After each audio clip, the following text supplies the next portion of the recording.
Oompa loompa doompa dee doo. Have I got another Q&A for you? Oompa.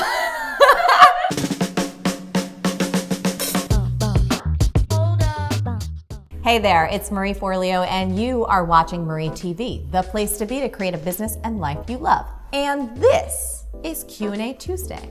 Today's question comes from Ronnie, and she writes, Dear Marie, I'm a solo business owner and just don't feel excited about my own business anymore.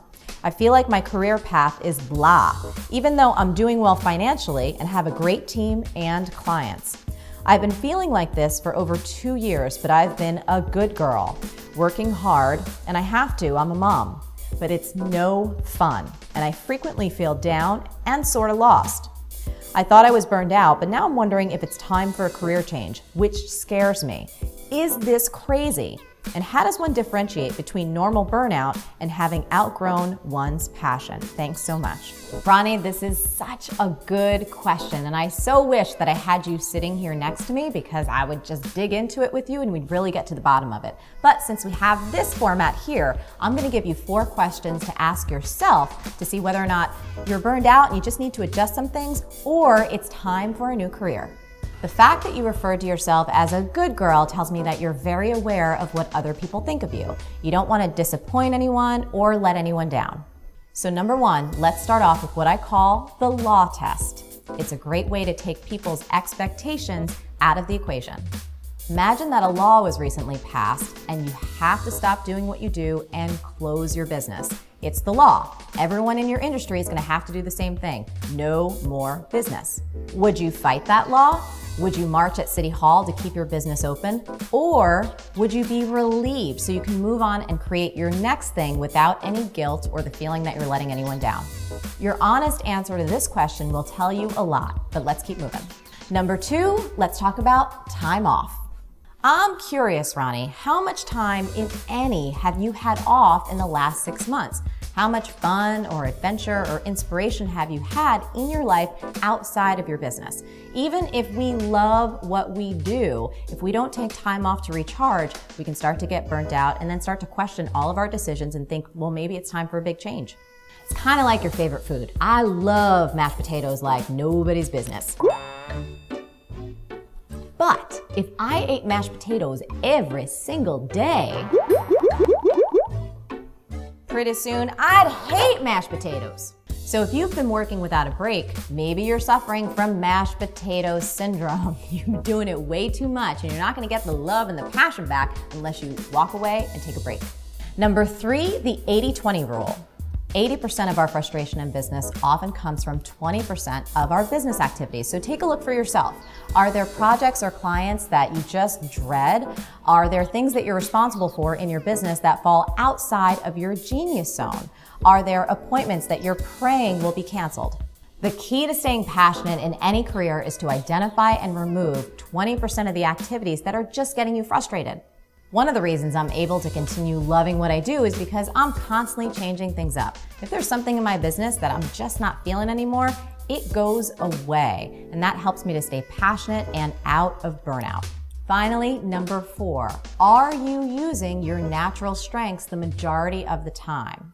If you don't know about it, you need to get your hands on this book. It's called Now Discover Your Strengths by Marcus Buckingham. I read this book. I make my team read this book. It has completely changed my life. So strengths are the things that each of us have that we're naturally good at. So when we're using our strengths the majority of the time, we feel strong, we feel passionate, we feel engaged. And when we're not using our natural strengths, we feel dissatisfied and we start leading towards burnout, and that's what makes us want to quit. Oprah has an awesome free course on our site with Marcus Buckingham all about finding your strengths and using them at work. I'm gonna put a link below this video so you can check them out. Now, you're probably gonna wanna watch the whole series because it's awesome, but pay special attention to video number 3 because it speaks directly to where you're at. You have to trust that small voice inside of you that's calling out to create something new, to reinvent yourself, to move on to your next chapter. We're all constantly growing and changing, and that includes our passions. Is it scary? Absolutely. But if you're clear it's time to move on, you have to do it. And as Helen Keller said, and yes, it's a tweetable, one can never consent to creep when one feels the impulse to soar. One thing is for sure, when your soul is ready for a change, you can either do it consciously and courageously and with eyes wide open, or you can pretend that you don't hear the call and you'll wind up sabotaging your business. You see, when you have that creative energy inside and you start to stifle it, it's gotta get directed somewhere. And most of us will start to create destructive habits like maybe overeating or drinking or just creating drama in our life so we don't have to face the real challenge of creating our next act. Ronnie, that was my A to your Q. I'm really excited to hear your feedback on this one, so please keep us posted. Now, I know that Ronnie isn't the only one who's ever struggled with this issue, so now I'd love to hear from you. Have you ever lost the spark in your business? What did you do to get it back? Have you ever found yourself wondering whether or not it's burnout or you should move on to your next thing? And what steps did you take to find clarity and to get it done? Remember, the best discussions happen after the episode over at marieforleo.com, so go there, comment, and tell me your story because I really want to hear it. Did you like this video? If so, subscribe to the channel and share it with your friends. And if you want even more great resources to create a business and life you love, plus some personal insights from me that I only share in email, come on over to marieforleo.com and sign up for email updates. Stay on your game and keep going for your dreams. The world needs that special gift that only you have. Thank you so much for watching, and I'll catch you next time on Marie TV. B-School is coming up. Want in? For more info and free training, go to joinbschool.com. I don't drink, don't smoke, what do you do? Like, you don't drink and you don't smoke, what do you do? Clearly, the internet wasn't really around back then.